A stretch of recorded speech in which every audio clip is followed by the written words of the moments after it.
Komedian Sule akhirnya angkat bicara tentang sosok wanita yang sedang dekat dengannya. Dalam vlog The Hermansyah A6, Sule dengan malu-malu menceritakan sosok wanita yang masih dirahasiakan identitasnya itu. Awalnya, Ashanty mencoba memancing dengan bertanya sosok wanita yang saat ini sedang dekat dengan Sule.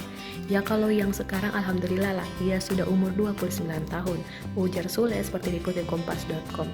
Ashanty sempat terkejut mendengar pengakuan Sule, tapi kemudian ia juga ingat kalau dia dengan Anang berbeda usia hampir 13 tahun. Sule bahkan memastikan kalau hubungannya kali ini serius dan berniat akan dibawa ke jenjang pernikahan meskipun bukan dalam waktu dekat. Kepada Anang, Sule mengatakan hubungannya dengan wanita yang disebutnya berhijab itu belum terlalu lama dan bukan dari kalangan dunia hiburan.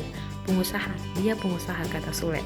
Dari pengakuan Sule juga diketahui kalau wanita asal Bandung tersebut sudah hampir menikah tapi belum jadi menikah. Belum nikah kan berarti bukan janda gadis ya? Tanya Anang menegaskan, iya mungkin, kata Sule sambil tersenyum.